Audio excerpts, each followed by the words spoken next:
The African Deep Dive podcast is brought to you by the African Technology Policy Studies Network.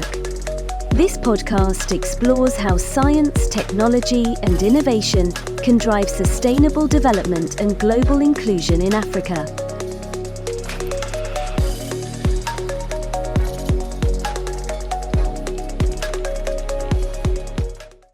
All right, let's get this deep dive started. We've got a super interesting topic lined up today.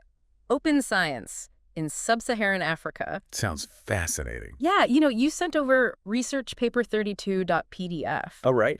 And it really got me thinking about, why hasn't science made a bigger difference in African development? Mm-hmm. Could open science be the key? I think those are some really important questions. I think so, too. And the paper, it starts off talking about this digital revolution. Right. And how things are changing so much faster than they used to. Yeah. I mean, even faster than, the printing press did way back when. Really puts it into perspective. I know. And, they even quoted Zhu Enlai in the paper. Oh, wow. When he was asked about the impact of the French Revolution, he said, it's too early to say. Makes you wonder if maybe it's too early to tell about the digital revolution too, Well, I think the paper makes a really strong point about needing to act fast. Right. We need to harness all this power from the digital revolution. Definitely. And that's where this idea of open science comes in. Okay, so can you break that down for us? What exactly is open science? Sure. Essentially, it's about making scientific research much more transparent. Okay. And accessible. Gotcha. So think open access to data, publications. Okay. And even engaging more with the public. So instead of all this research being locked away in these super expensive journals, exactly. It's out in the open so everyone can benefit.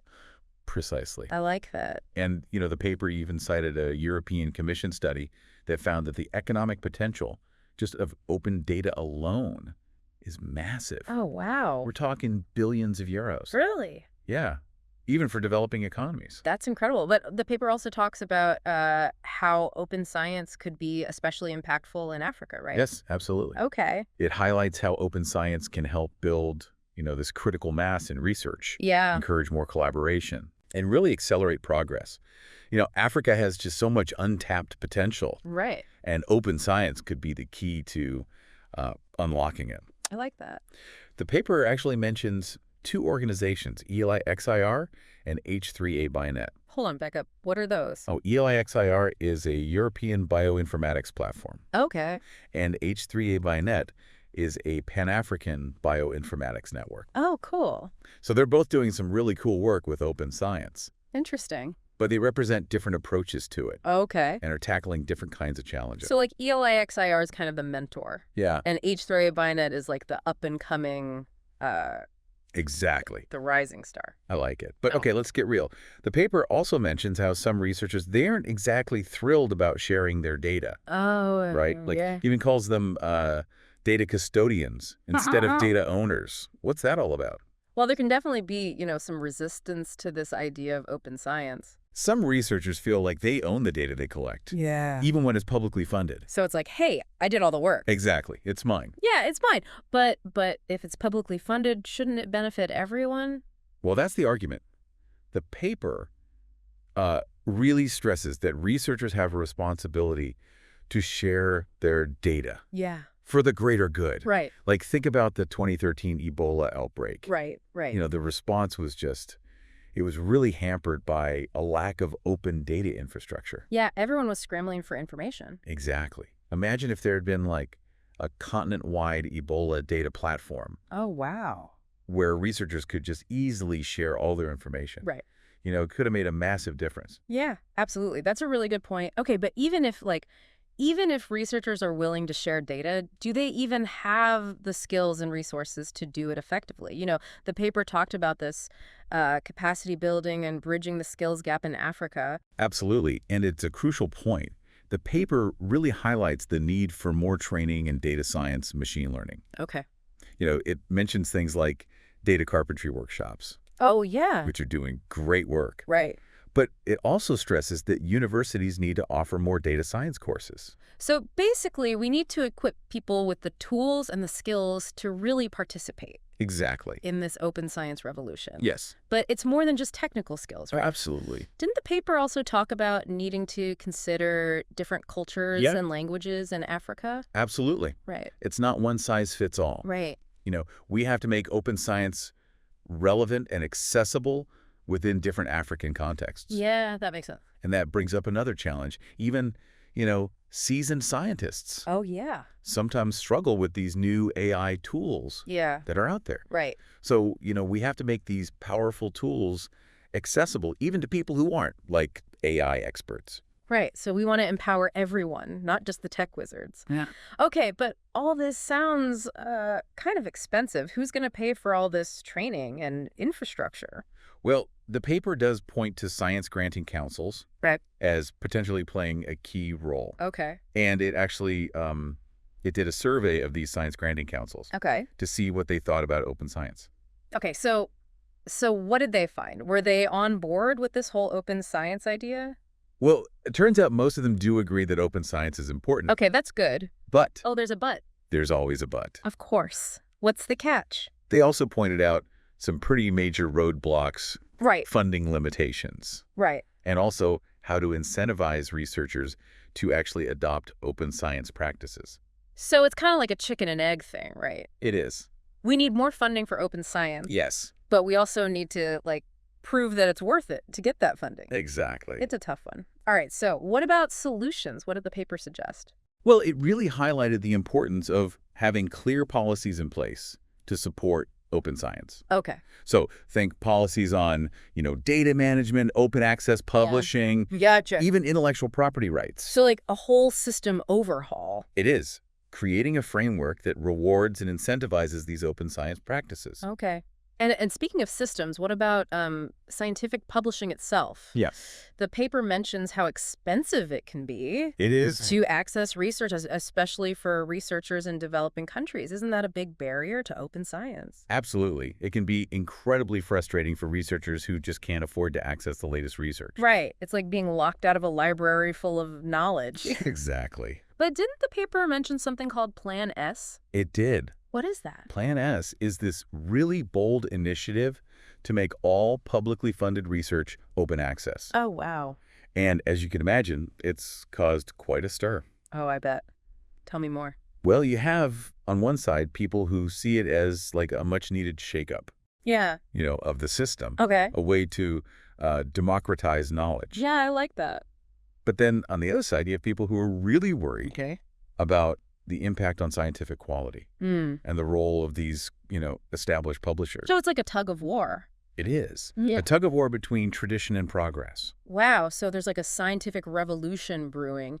And in a way, that ties back to what we were saying earlier about, researchers shifting their mindsets from data owners to data custodians. Yes. We need a similar shift in the publishing world, Absolutely. moving away from these closed, expensive systems to a more open and accessible one. I think that's a great analogy. Yeah. And it gets at the heart of what open science is really all about, a fundamental shift in how we think about knowledge and how it should be shared. One thing that really struck me in the paper is how open science isn't just about scientists talking to each other. Right? It's about engaging with society as a whole. Did it talk about how to actually do that?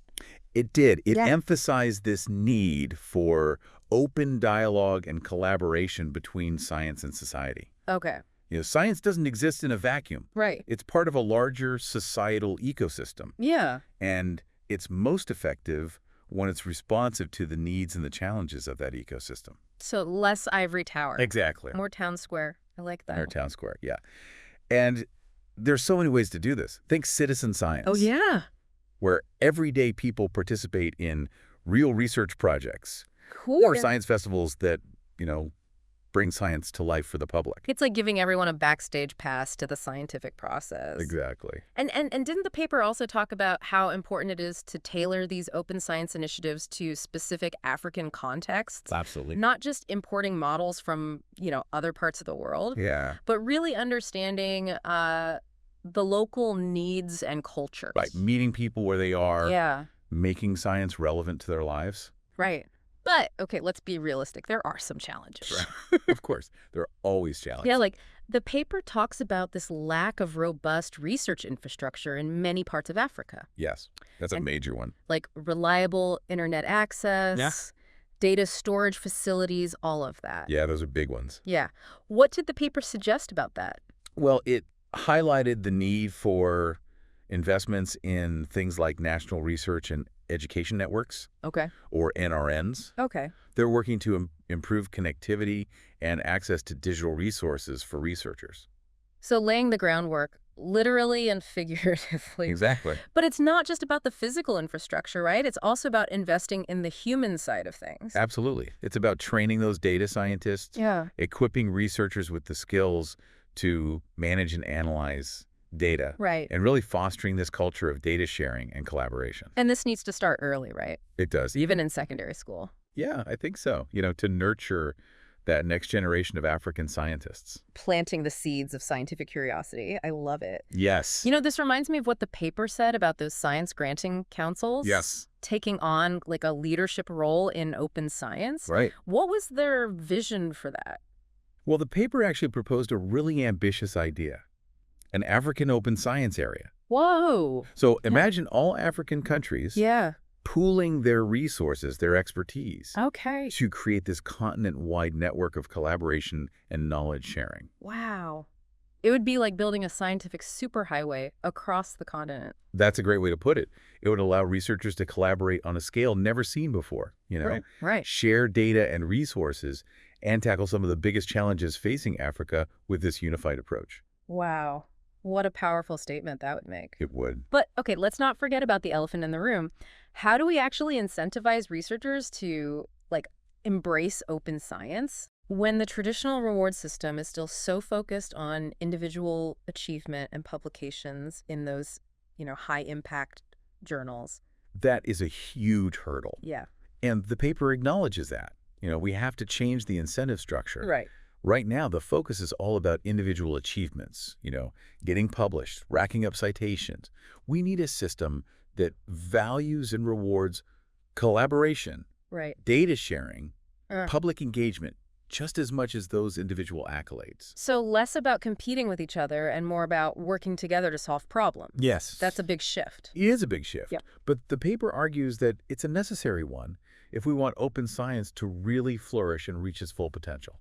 Because ultimately it's about making science more impactful. Exactly. Ensuring that those scientific discoveries translate into real-world solutions that benefit society as a whole. And the paper really focuses on how open science can benefit Africa. It does. What did it say about that? It argues that open science has the potential to be a game changer for the continent. It can help drive innovation, Yeah. fuel economic growth, Yeah. and create a more sustainable and equitable future I love that. for all Africans. That's a vision I can definitely get behind. But, I'm also a bit of a pragmatist. Okay. Do you think it's realistic? Hmm. I mean, there are so many challenges to overcome. There are. And the paper doesn't sugarcoat those challenges, Right. But it also offers this sense of hope. Okay. It really highlights the incredible potential of open science Yeah. and argues that it's a path worth pursuing, Right. even if it is a long and winding one. And if we're being honest, isn't that true of any worthwhile endeavor? I think so. But before we get too philosophical, let's maybe bring it back down to earth for a second. I think this paper does a really good job of highlighting the potential of Yeah. open science. Absolutely. But it also, acknowledges that we've got a long way to go. It does. It does. Yeah.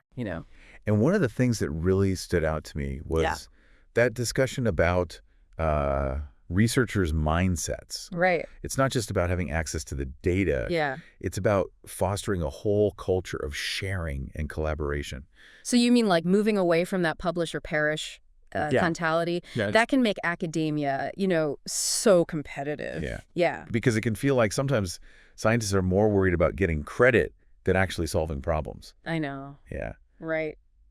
And the paper argues that open science needs a real shift in thinking. Okay. It's about recognizing that knowledge is a public good, Yeah. and everyone benefits when we share our discoveries freely.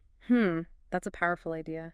There's been a lot of talk about misinformation and distrust in science lately. Oh, yeah. Do you think that open science could help with that?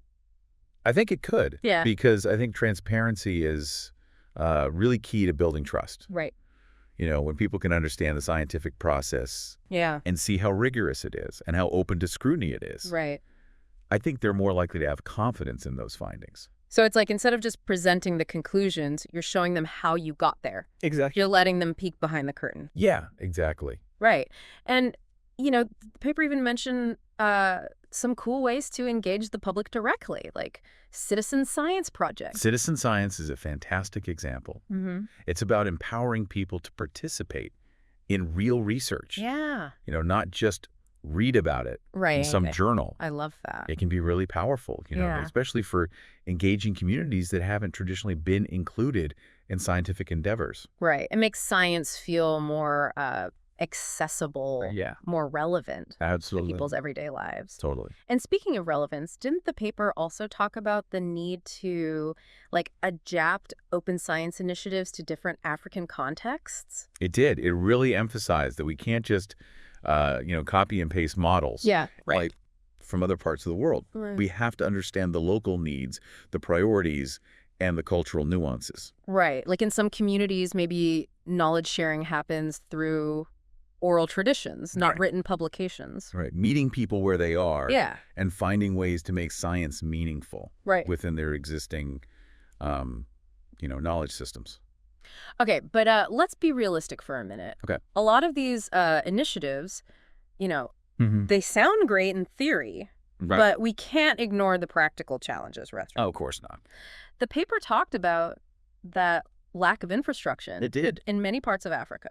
That's a major obstacle. Yeah. And we need to invest in things like reliable internet access, Right. data storage facilities, Right. high-performance computing to really create that foundation Right. for open science to thrive. Yeah, because you can't exactly share data if you can't even get online. No, you can't. Right. And of course, it's not just about physical infrastructure. No. It's about building the human infrastructure as well. Absolutely. Right. It's about training those data scientists, Yeah. equipping researchers with those skills Yeah. to manage and analyze data Right. and, fostering that culture Yeah. of collaboration. And we talked about this, but this needs to start early, It does. even in secondary school, I think so, yeah.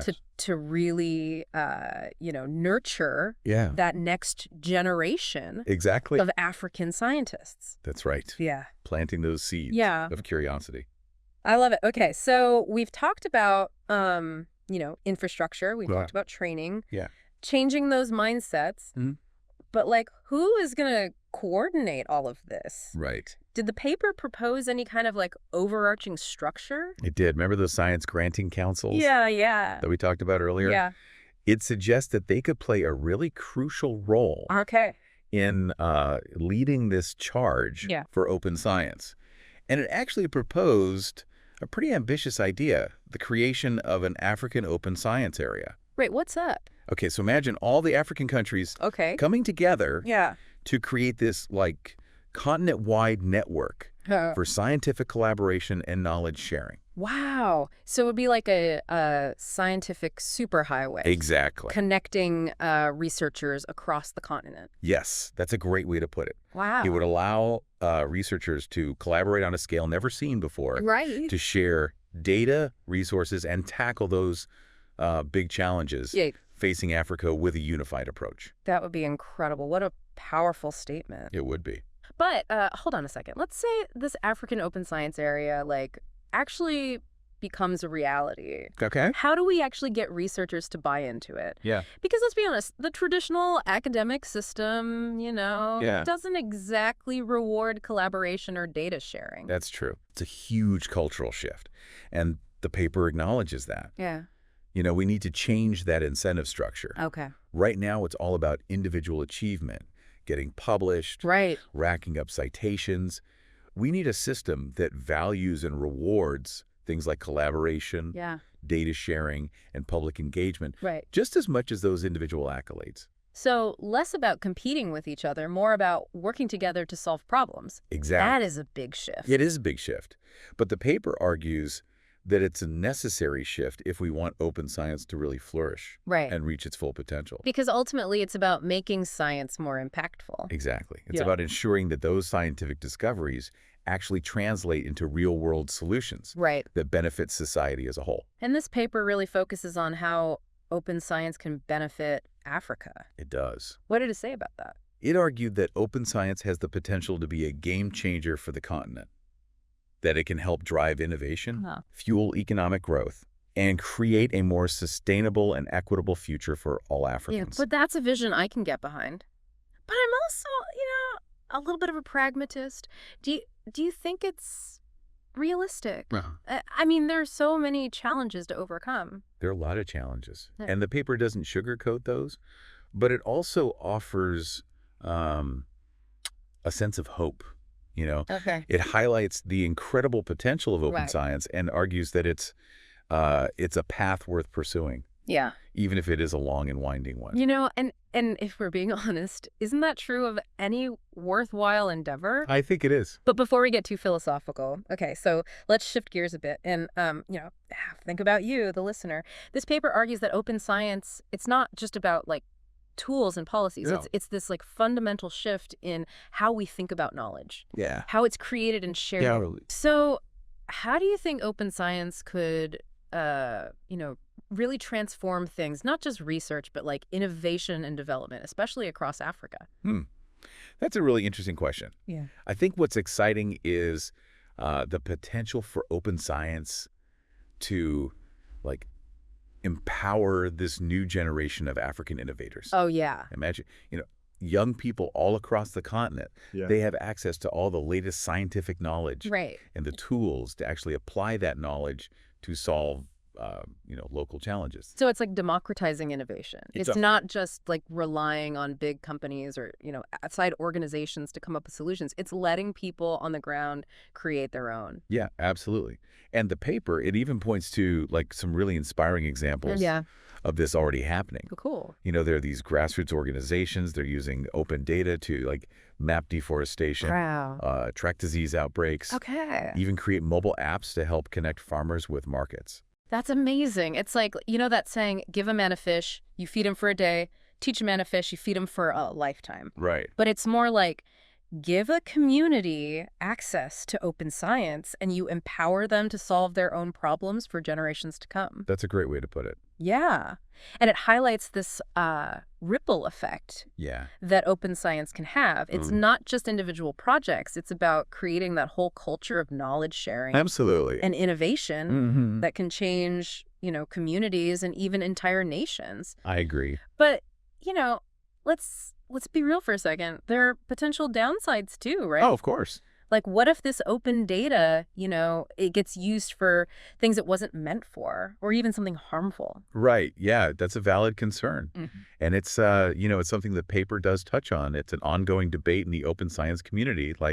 How do we balance those benefits of openness Right. with the need to protect privacy and prevent misuse? Mm-hmm. So it's not as simple as just making all the data public and crossing our fingers. No, not at all. Yeah. We need to think carefully about things like, data governance, Right. privacy protocols, Right. ethical guidelines.